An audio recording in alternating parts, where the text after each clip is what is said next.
On the evening of September 12, 1942, General Aleksandr Mikhailovich Vasilevsky descended into a dugout carved from the eastern bank of the Volga River, where the smell of damp earth, rough tobacco, and the metallic undertone of distant explosions had become the permanent atmosphere of strategic planning. He was 47 years old, the son of a village priest from Novaya Golchika who had abandoned seminary training for a military career that the revolution had transformed from modest to meteoric. His face was broad and calm, his manner deliberate, his capacity for sustained analytical thought so pronounced that colleagues joked he could calculate artillery trajectories while sleeping. The maps spread across the rough wooden table before him showed German forces driving into Stalingrad like a wedge into rotten timber, and Vasilevsky studied them with an attention that missed nothing, not the overextended supply lines, not the thinning flanks, not the progressive exhaustion of reserves that each day's tactical success consumed. The city that bore Stalin's name was burning. From the dugout's entrance, Vasilevsky could see the glow against the night sky, a permanent sunset that marked the destruction of a metropolis where 500,000 people had lived before the war arrived. The German Sixth Army under General Friedrich Paulus had reached the Volga north of the city in late August and was now grinding through the industrial districts with a methodical brutality that seemed to confirm every assumption about Wehrmacht invincibility. Soviet units defending the factory complexes, the Dzerzhinsky tractor works, the Barricady gun factory, the Krasny Oktябrь steel works, were suffering casualties that would have broken any force not sustained by a combination of desperation, discipline, and the certain knowledge that the Volga behind them offered no retreat. The situation, by any conventional assessment, was catastrophic. Vasilevsky's assessment was not conventional. He had spent the previous week in Moscow, closeted with Stalin and Deputy Supreme Commander Georgy Zhukov in meetings whose existence remained secret from everyone outside the innermost circle of Soviet strategic planning. The discussions began with a question that seemed almost defeatist. What if the Germans could not be stopped at Stalingrad through direct defense? The question was not rhetorical. The forces available for reinforcement were finite. The German capacity for concentration at the point of attack seemed inexhaustible. Feeding more divisions into the city's meat grinder might delay the inevitable without preventing it, and might consume resources needed for something more decisive than delay. The answer that emerged from those Moscow meetings would reshape the war. Rather than attempting to hold Stalingrad through direct reinforcement, the Soviet command would transform the city into a trap. The defenders would hold just enough to keep German forces committed, to maintain the obsession that was drawing Paulus deeper into the urban labyrinth, while his flanks stretched thinner with each kilometer gained. The reinforcements that might have strengthened the city's defense would instead accumulate elsewhere, assembling into strike forces positioned to sever the German salient at its base. The city would become an anvil. The forces gathering to north and south would become the hammer. The Germans would be permitted their tactical victories precisely because those victories were extending the neck into which Soviet steel would eventually bite. The concept required a counterintuitive discipline that tested every instinct Vasilevsky possessed. Military logic demanded reinforcement of threatened positions. Political logic demanded defense of a city bearing Stalin's name. Emotional logic demanded response to the suffering of soldiers dying in factory ruins while their commanders calculated larger geometries. Vasilevsky would have to calibrate the city's defense with surgical precision, enough strength to maintain resistance, not so much that reserves were consumed that the encirclement required. He would have to deceive not only the Germans but his own subordinates, whose knowledge of the larger plan could not be risked. He would have to watch men die in a battle he was deliberately not trying to win, knowing that their deaths were purchasing time for an operation whose success remained uncertain. The dugout shook as German artillery found targets somewhere across the river.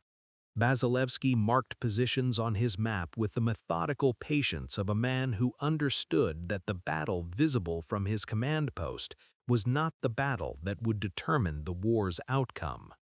The Germans were winning in Stalingrad. They did not yet understand that winning in Stalingrad was exactly what Soviet strategy required them to do. Lieutenant Gerhard Münch pressed himself against the shattered wall of what had been an apartment building and listened to the sound of his own breathing, too loud in the momentary silence between artillery salvos. He was 26 years old, a former law student from Essen who had exchanged lecture halls for an infantry training 3 years earlier, expecting a war of movement across open country, not the grinding intimacy of combat measured in rooms and stairwells and the corpse-strewn meters between one ruin and the next. The air smelled of pulverized concrete, decomposing flesh, and the acrid chemical signature of high explosives that had become so constant he noticed only its absence. His uniform was stiff with dust and dried sweat, his hands blackened with grime that no amount of rubbing could remove. The 71st Infantry Division had been fighting through Stalingrad's factory district for 3 weeks, and Münch had stopped counting the men he had lost because counting had become unbearable. The tactical situation as briefings presented it remained favorable. German forces controlled most of the city. The Soviets held only a narrow strip along the Volga's western bank, in some places less than a kilometer deep. Each day brought advances measured in blocks, buildings, individual floors contested with grenades and bayonets, and the close-quarters violence that reduced warfare to its most primitive essence. The 71st Division had captured significant portions of the Batakati factory complex, had pushed Soviet defenders back toward the river in fighting that division reports described as successful.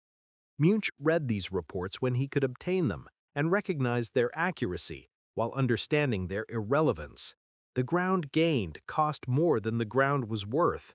The casualties consumed men who could not be replaced at rates that maps and situation reports could not convey. The city itself had become an environment unlike anything his training had contemplated.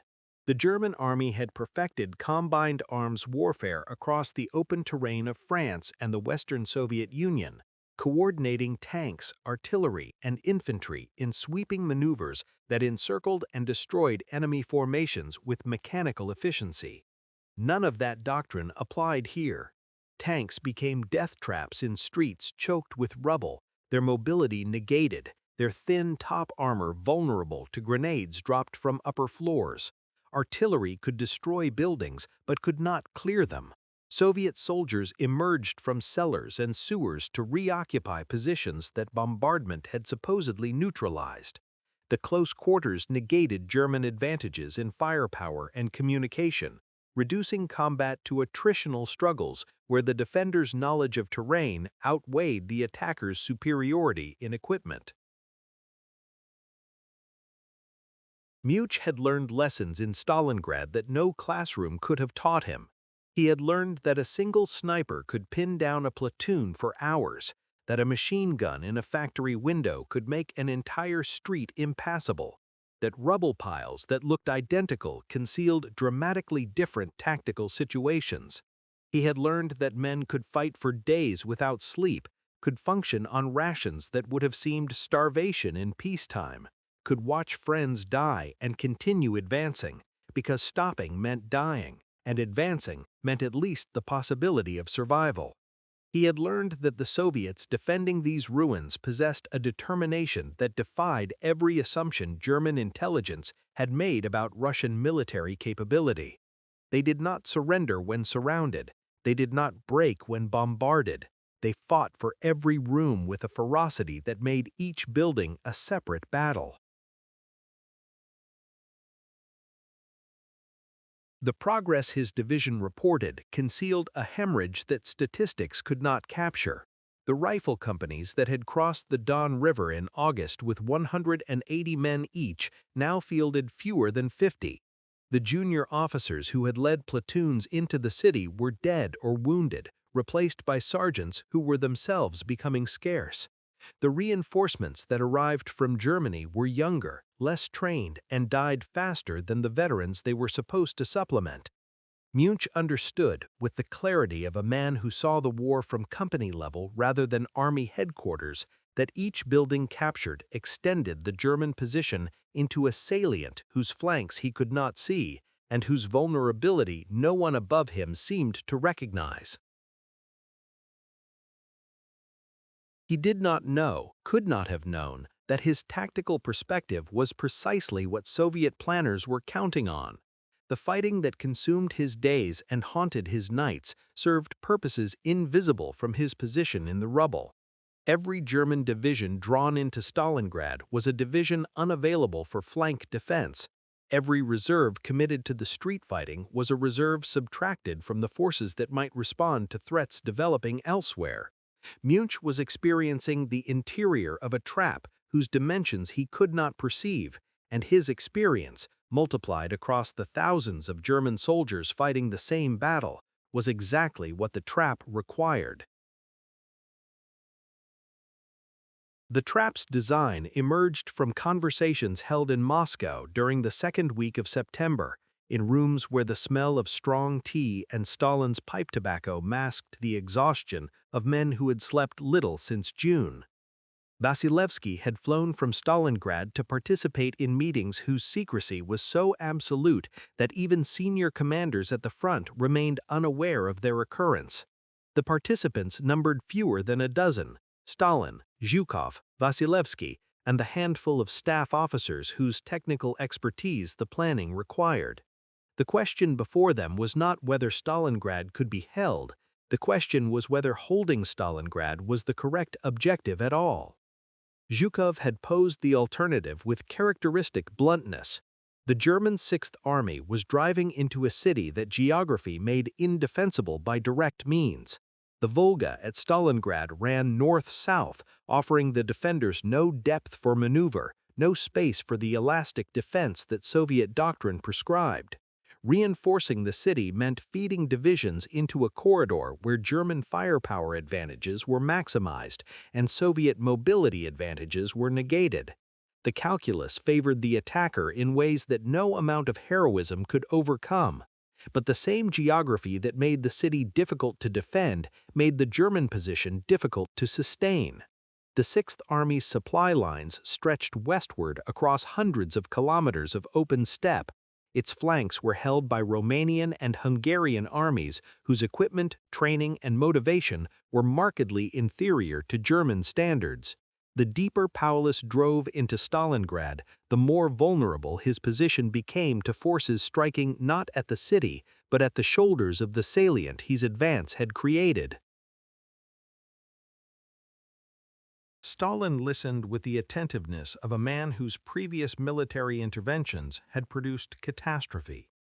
The disasters of 1941 and early 1942, the encirclements, the panicked retreats, the millions of soldiers lost to German operations that Soviet commanders had failed to anticipate or counter, had taught him lessons about the limits of political will in military affairs.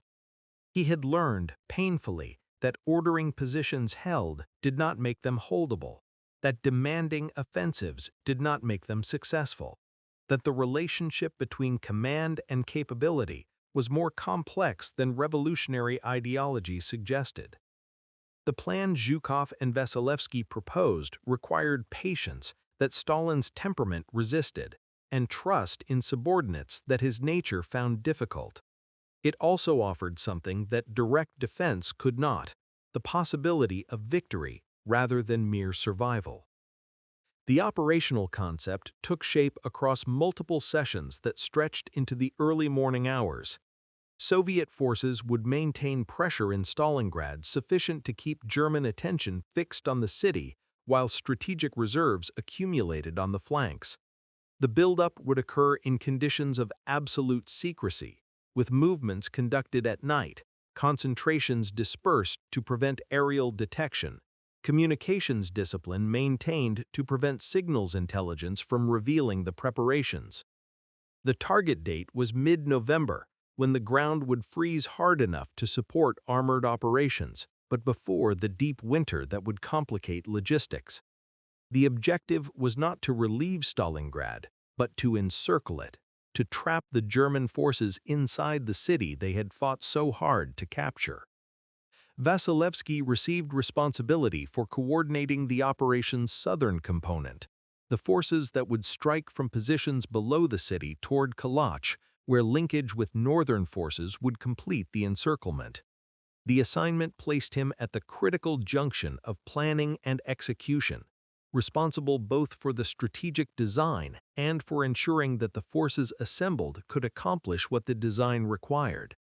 He would spend the following weeks shuttling between Moscow and the front, adjusting plans to accommodate capabilities, concealing preparations from German reconnaissance, and managing the most difficult challenge of all, calibrating the city's defense to maintain German commitment without consuming the resources the encirclement required. The calculation was brutal in its precision. Stalingrad's defenders needed enough strength to prevent German victory, but not enough to achieve Soviet victory. The city had to remain contested, a magnet that drew German reserves into the urban fighting rather than releasing them for flank defense. Every division Stalin committed to the city was a division unavailable for the encirclement. Every division withheld risked the city's fall before preparations were complete. Vasilevsky would have to balance these competing demands while watching men die in a battle he was deliberately calibrating to continue rather than conclude. The trap required victims, and the victims included the Soviet soldiers whose sacrifice purchased time for the forces gathering beyond German sight. The flanks that would determine Stalin's fate stretched north and south of the city, across terrain that offered no natural defensive advantages, held by armies that possessed no capacity to create artificial ones. Munich knew about the Romanians to his north. Every German soldier in Stalingrad knew, and the knowledge created an anxiety that briefings could not dispel. The Romanian Third Army held positions along the Don River northwest of the city, guarding the shoulder of the salient that the Sixth Army's advance had created. Munich had seen Romanian units during the summer's advance and had formed impressions that subsequent experience did nothing to modify. Their equipment was obsolete, their training inadequate, their motivation questionable. They were Allied soldiers fulfilling treaty obligations, not men defending their homeland with the desperation that homeland defense inspired. The information that Munich possessed at company level progressively became distorted as it traveled upward through German command channels. Junior officers who expressed concern about flank security received assurances that reserves existed to address any threat. Staff officers who compiled intelligence assessments noting Romanian weakness found their reports filtered through institutional optimism that transformed warnings into manageable concerns. By the time information reached Army Group B headquarters and from there to Hitler's situation conferences, the flanks had become subjects of abstract discussion rather than urgent alarm. The Romanians would hold because they had to hold, because the alternative was unthinkable, because acknowledging their vulnerability would require responses that the German command structure could not generate while Stalingrad consumed every available resource. The Hungarian Second Army held positions even further north, along a front so extended that individual divisions covered sectors 3 times the width that German doctrine prescribed. The Italians guarded additional stretches of the Don, with forces whose experience of modern warfare had produced results that German commanders preferred not to contemplate. The entire southern wing of the Eastern Front had become a patchwork of Allied armies whose combined length approached 400 kilometers. 400 kilometers held by forces that lacked the anti-tank weapons, the mobile reserves, the communication systems, and the training necessary to defeat a determined Soviet offensive. The German divisions that might have stiffened these defenses were instead dying in Stalingrad's factory districts, pursuing objectives that strategic logic could no longer justify. Vasilevsky studied the same flanks from the opposite perspective and saw opportunity where German planners saw acceptable risk. Soviet intelligence had identified Romanian and Hungarian dispositions with precision that reflected both reconnaissance success and German carelessness. The Allied armies broadcast their positions through radio traffic that Soviet signals intelligence intercepted and analyzed. Their defensive preparations, or lack thereof, were visible to aircraft that German fighters could no longer consistently challenge. The picture that emerged showed forces stretched thin across frontages they could not adequately cover, lacking reserves to plug breakthroughs, dependent on German support that the fighting in Stalingrad was systematically consuming. The deception operation that concealed Soviet intentions exploited German assumptions with calculated precision. Vasilevsky's staff created the impression of Soviet exhaustion through carefully managed radio traffic that suggested defensive reorganization rather than offensive preparation. Units moving into attack positions maintained discipline so strict that German aerial reconnaissance reported nothing unusual in sectors where hundreds of thousands of men were assembling. The movements occurred at night, with vehicles dispersed under camouflage before dawn, with supply dumps constructed in locations that appeared unremarkable from the air. The Germans saw what they expected to see, an enemy bleeding out in Stalingrad's ruins, and the expectation blinded them to evidence that should have triggered alarm. The intelligence failure that resulted was not technical but cognitive. German reconnaissance aircraft flew missions that photographed Soviet concentrations.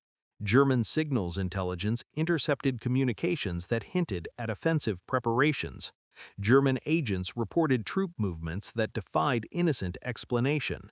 The information existed in the German intelligence system, but the system could not process it into actionable warning because processing required acknowledging that the Stalingrad operation created vulnerabilities that the Stalingrad operation could not address. The institutions responsible for assessment were the same institutions responsible for the decisions that assessment would critique. The result was not conspiracy, but something more insidious: the collective inability to recognize a trap while standing inside it. Münch felt the unease without possessing the information that would have justified it. The Romanians were somewhere to his north, holding positions he had never seen, facing threats he could not evaluate. His war had contracted to the rubble-strewn meters between his current position and the next Soviet strongpoint. The larger geometry that would determine whether he lived or died remained invisible, obscured by smoke and exhaustion and the institutional failures that were transforming tactical success into strategic catastrophe. The buildup that would spring the trap proceeded through October and into November with a discipline that contradicted every assumption German intelligence held about Soviet military capability. Vasilevsky coordinated the concentration of forces across a front stretching hundreds of kilometers, managing logistics so complex that a single failure in any of 1,000 supply chains could have compromised the entire operation. The smell of his headquarters, earth, tobacco, the acetone sharpness of map ink, became as familiar as his own skin during weeks when sleep was measured in hours stolen between conferences and inspection tours. 1 million men were moving into position. 1,500 tanks were assembling in concentration areas. 13,000 artillery pieces were being sighted for barrages that would announce the offensive's opening. The Germans noticed almost nothing. The concealment that made this possible required measures unprecedented in Soviet military experience. Units moved only at night, covering distances of 20 to 30 kilometers in darkness before dispersing into camouflaged positions that aerial reconnaissance could not distinguish from the empty southern Russian landscape. Tanks were hidden in ravines and gullies, covered with netting and brush, their crews forbidden to start engines during daylight hours when sound might carry to German listening posts. Artillery batteries occupied positions calculated to remain invisible until the moment of firing. Guns dug into reverse slopes, ammunition stockpiled in buried dumps, crews living in holes that left no surface trace. The troops assembled for the offensive were prohibited from lighting fires, from gathering in groups visible from above, from any activity that might distinguish their positions from the vast emptiness of the southern Russian landscape. The logistics that sustained this concentration represented Soviet staff work at its most sophisticated. Vasilevsky's planners calculated requirements down to individual rifle rounds and medical bandages, then organized supply networks capable of delivering those requirements across distances that would have challenged peacetime transportation systems. Railroads moved material to forward depots operating under blackout conditions. Truck convoys traveled without headlights on roads whose routes drivers memorized because maps could not be risked in vehicles that might be captured.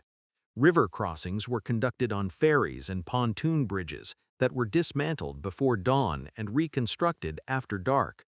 The effort required coordination among commands that had previously operated in isolation, communication among staffs that had never worked together, and trust in a plan whose details remained compartmentalized so strictly that most participants understood only their own roles. The forces assembling represented an order of battle that German intelligence had systematically underestimated. The Southwestern Front, positioned north of Stalingrad, concentrated 3 armies for the thrust toward Kalach. The Stalingrad Front, south of the city, prepared 2 additional armies for the converging attack that would complete the encirclement. The Don Front, facing the city itself, would pin German forces in place while the pincers closed behind them. The combined strength exceeded anything the Soviets had previously concentrated for a single operation, and exceeded anything German estimates suggested the Soviets were capable of concentrating after the losses of 1941 and 1942. The underestimation was not accidental. Soviet deception encouraged it, and German preconceptions had completed the self-deception that the deception exploited. Vasilevsky inspected forward positions during the first week of November, traveling roads that brought him close enough to German lines that artillery could have reached his vehicle. The troops he encountered were not the beaten remnants that German propaganda described. They were rested, adequately equipped, and briefed on objectives they understood. Their morale reflected months of preparation that had persuaded them this offensive would be different from the failed attacks of previous years. They had ammunition in quantities they had never previously experienced. They had tank support that previous infantry operations had lacked. They had artillery concentrations that promised suppression of defensive positions before assault waves reached them. The contrast with the exhausted, under-equipped forces defending Stalingrad could not have been starker, and the contrast was deliberate, the result of resource allocation decisions that had sacrificed the city's defenders to build the forces that would avenge them. The weather cooperated with a precision that planning could not have guaranteed. The ground froze in early November, hardening roads and fields into surfaces that would support armored movement. The snow that followed provided concealment for final positioning while remaining shallow enough to permit rapid advance. The fog that shrouded the Don River Valley on the operation's eve masked last-minute adjustments that daylight would have revealed. Vasilevsky recognized the fortune that weather represented without relying upon it. The planning had included contingencies for conditions less favorable, but he also recognized that fortune favored preparations thorough enough to exploit it. The trap was ready, The trigger date was set for November 19, 1942. The Germans in Stalingrad continued fighting for buildings whose possession would matter nothing once the encirclement closed behind them. The trap sprang at 7:30 on the morning of November 19, 1942, with the sound that Münch heard from 30 kilometers away.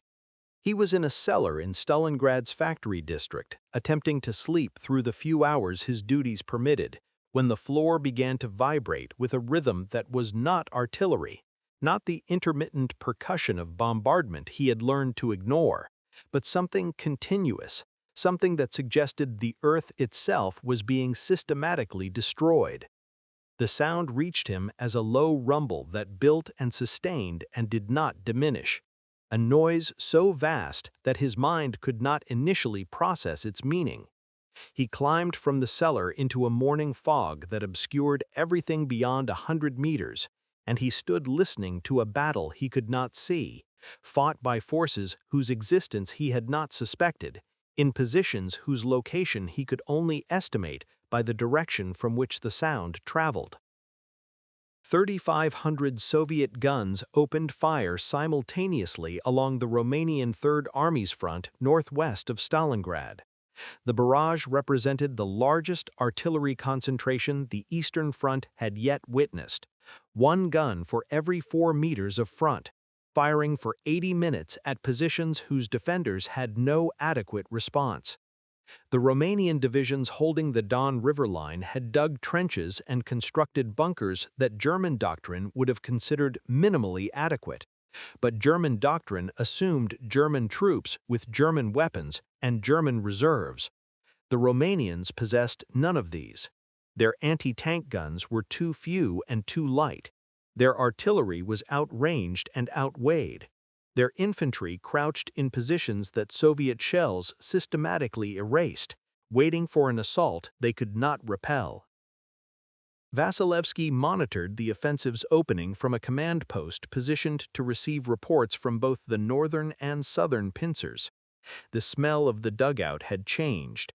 Now it carried the electric tension of men receiving information faster than they could process it. The tobacco smoke thicker as officers chain-smoked through reports that arrived every few minutes. The northern thrust was exceeding expectations. Soviet tank corps had penetrated Romanian positions within hours, pouring through gaps that defending infantry could not close, racing southward toward Kalach and the bridge across the Don that represented the offensive's first critical objective. Romanian units were not retreating in good order. They were disintegrating, their command structures shattered, their communications severed, their soldiers fleeing in directions that took them away from the Soviet advance without reference to any organized defensive plan. The southern pincer launched the following morning, November 20th, striking Romanian and German positions below Stalingrad with comparable force. The coordination between the two thrusts reflected months of planning that subordinate commanders executed with precision Vasilevsky had not dared to expect. The distance between the pincers' starting positions exceeded 200 kilometers. The junction point at Kalach lay roughly equidistant from both. The timing required both forces to advance at rates that matched each other closely enough to prevent German reserves from defeating either thrust in isolation. Soviet armored columns drove through defensive positions that crumbled faster than intelligence had predicted, covering distances that peacetime exercises would have considered ambitious and wartime caution would have deemed reckless. Münch learned of the offensive's progress through rumors that filtered into Stalingrad from sources no one could identify. The Romanians had collapsed. Soviet tanks were approaching the Don crossings. The Sixth Army's supply lines were threatened. The rumors were fragmentary, contradictory, and terrifying in their implications, and they were, he would later learn, substantially accurate. The German command in Stalingrad received information scarcely more complete than what Münch gleaned from frightened conversations. Communications with Army Group B headquarters became sporadic as Soviet advances overran signal stations and cut telephone lines. The situation maps that staff officers maintained showed Soviet penetrations whose depth increased with each update, arrows converging on positions that Münch recognized as the lifelines connecting the Sixth Army to everything it needed to survive. The pincers met at Kalach on November 23, 4 days after the offensive began. Soviet forces from the north linked with forces from the south at the bridge that German engineers had built to supply the Stalingrad operation, capturing the structure intact before demolition charges could be detonated. The encirclement was complete. Approximately 250,000 German and Allied soldiers, the entire Sixth Army plus attached units, were trapped in a pocket roughly 50 kilometers long and 40 kilometers wide, cut off from supply lines, reinforcement, and retreat. The city they had spent 3 months conquering had become their prison. The tactical victories that had drawn them into the urban labyrinth meant nothing at all. Münch did not know the precise moment when encirclement became fact. He knew only that the sounds from the north had changed character, that the rumors had acquired a consistency suggesting truth rather than panic, that officers around him had developed expressions suggesting knowledge they were unwilling to share. The trap had closed, and he was inside it. The pocket that contained Münch contracted through December and January with the inexorable geometry of strangulation. The perimeter that had initially enclosed an area large enough to contain airfields and supply depots shrank under Soviet pressure until the remaining space could not sustain the forces trapped within it. The smell of the pocket changed as conditions deteriorated, the chemical sharpness of explosives giving way to the organic reek of bodies that could not be buried, of wounds that could not be treated, of men whose sanitation had collapsed along with everything else that distinguished soldiers from refugees. Münch watched the army that had conquered France dissolve into something unrecognizable, its discipline eroding, its organization fragmenting, its soldiers dying from cold and hunger and disease in numbers that combat alone could not have produced. The airlift that was supposed to sustain the Sixth Army until relief arrived delivered a fraction of what survival required. Göring had promised 500 tons of supplies daily, ammunition, food, fuel, medical equipment, but the transport aircraft available could not approach that figure even under optimal conditions. Soviet fighters and anti-aircraft guns destroyed planes attempting to reach the pocket. Winter weather closed airfields for days at a time. The actual deliveries averaged closer to 100 tons, sometimes less, quantities that could not feed an army of 250,000 men, could not heat their positions, could not replace the ammunition they expended defending a perimeter that shrank regardless of what they did. Münch's rations diminished from inadequate to starvation levels, his body consuming itself as the pocket consumed the men within it. Vasilevsky managed the pocket's reduction with the systematic patience of a man who understood that time favored the besiegers. The initial Soviet assaults against the perimeter were costly, producing casualties that the encircled Germans could not replace, but that diverted resources from the methodical strangulation that would ultimately prove decisive. He adjusted the strategy in early January, reducing direct attacks in favor of pressure that forced the pocket to contract, while hunger and cold accomplished what infantry assault would have achieved at greater cost. The calculation was cold but militarily sound. Every day the pocket held was a day its defenders grew weaker, a day their ammunition diminished, a day their capacity for organized resistance degraded. The Germans were dying at rates that made eventual surrender mathematically certain, and Vasilevsky saw no reason to spend Soviet lives hastening an outcome that time would deliver without them. The relief operation that might have broken the encirclement never reached its objective. Field Marshal Erich von Manstein launched Operation Winter Storm on December 12, driving toward the pocket from positions 50 kilometers to the southwest. His forces advanced to within 48 kilometers of the perimeter before Soviet counterattacks halted them along the Mishkova River. Münch heard rumors of the relief attempt, felt hope kindle and then extinguish as the distant sounds of combat that might have signified rescue grew no closer and eventually faded entirely. Manstein requested permission for the Sixth Army to attempt a breakout toward his advancing columns, a coordinated operation that might have extracted at least some of the trapped forces. Hitler refused. The Sixth Army would hold its positions. Stalingrad would not be abandoned. The order condemned 250,000 men to destruction for objectives that no longer possessed any strategic meaning. The final Soviet offensive against the pocket began on January 10, 1943, following an ultimatum that Paulus rejected under orders from Berlin. Vasilevsky coordinated the assault that split the remaining German forces into progressively smaller fragments, each isolated pocket surrendering or being destroyed in sequence. The fighting was no longer warfare in any conventional sense. It was the methodical elimination of an enemy too weak to resist effectively, but too disciplined in some units to surrender without compulsion. Münch's position was overrun in late January. The cellar where his company had established its final defensive position penetrated by Soviet soldiers whose faces he would remember for the rest of his life. He raised his hands because raising his hands was the only alternative to dying, and dying had ceased to serve any purpose he could identify. Paulus surrendered the southern pocket on January 31st, the day Hitler promoted him to field marshal, in the expectation that no German field marshal had ever been captured alive. The northern pocket held for February 2nd.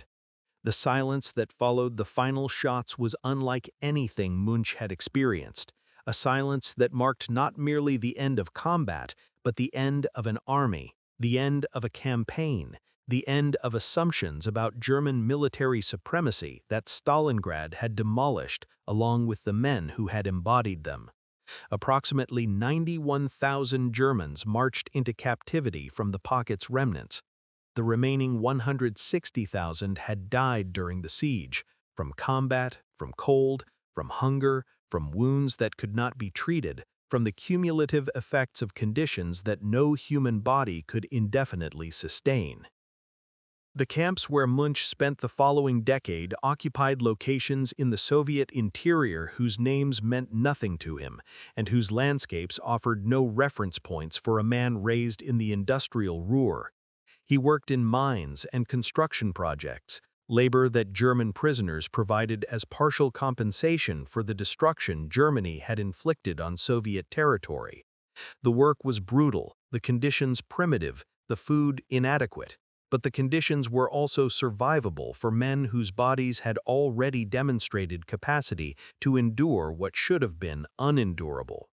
Münch survived because survival had become habit, because his body continued functioning despite conditions that logic suggested should have killed him, because the randomness that had spared him in Stalingrad's cellars continued operating through mechanisms he could not identify or influence.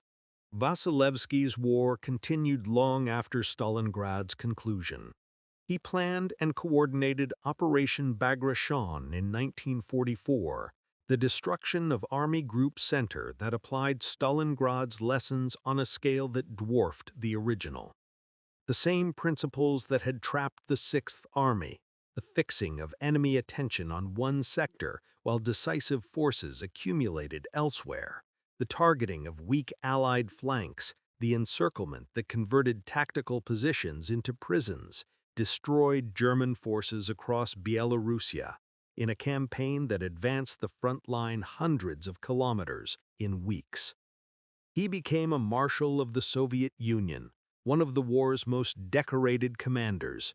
His reputation built on operations whose success vindicated the strategic patience that had allowed Stalingrad's defenders to die while the trap was being prepared.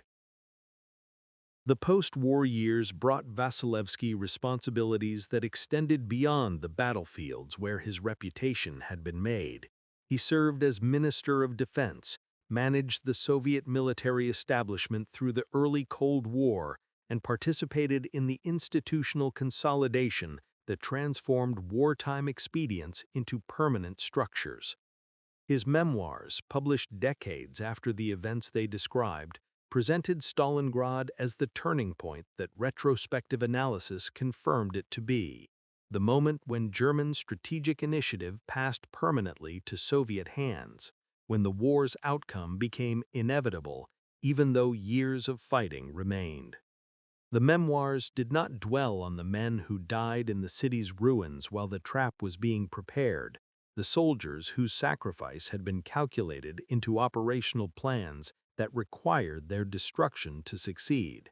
The omission was characteristic of military memoir, which celebrated success without dwelling on the costs that success demanded.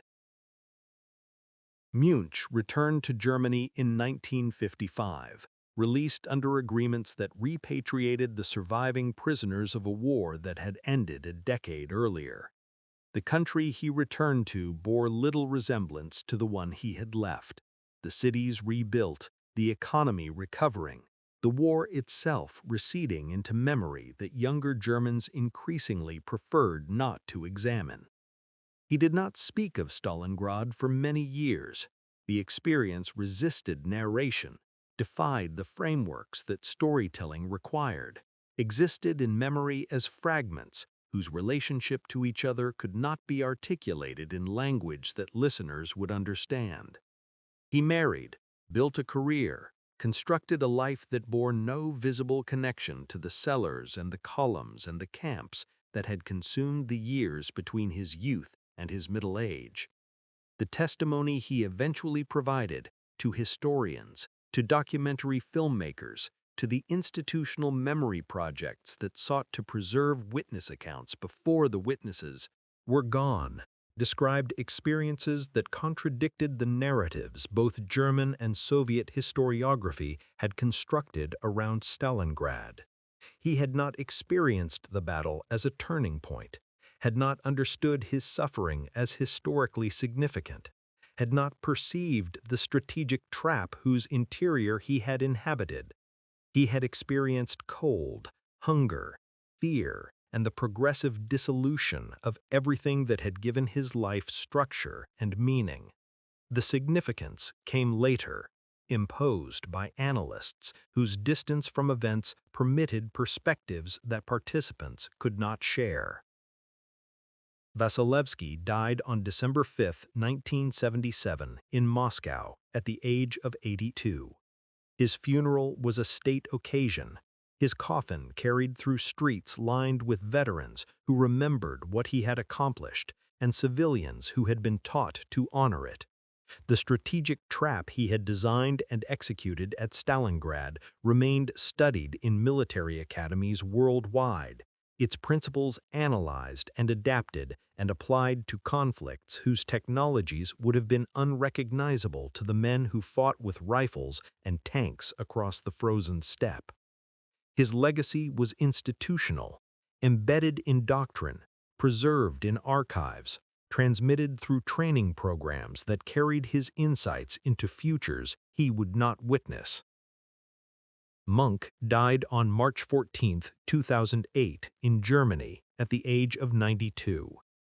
His death received no state recognition, produced no ceremonial acknowledgement, passed largely unnoticed except for family members who had heard fragments of stories he had never fully told.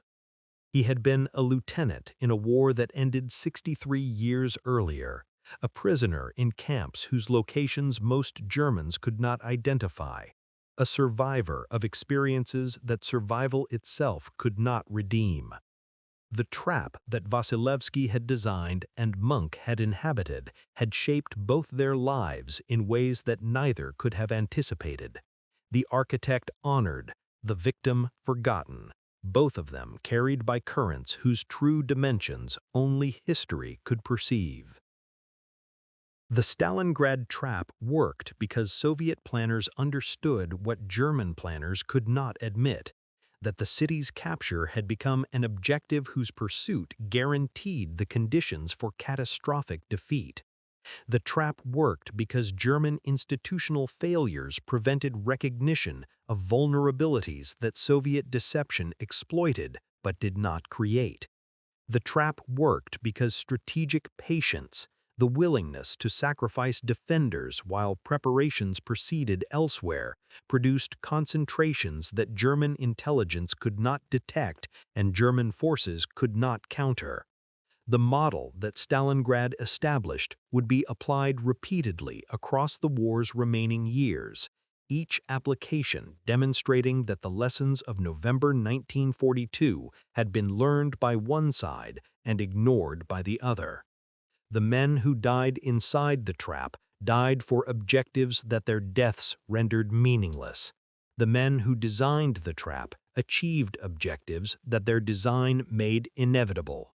The distance between those two experiences, the distance between Munch's cellar and Vasilevsky's headquarters, measured something essential about the nature of modern warfare, something that neither monuments nor memoirs could adequately convey.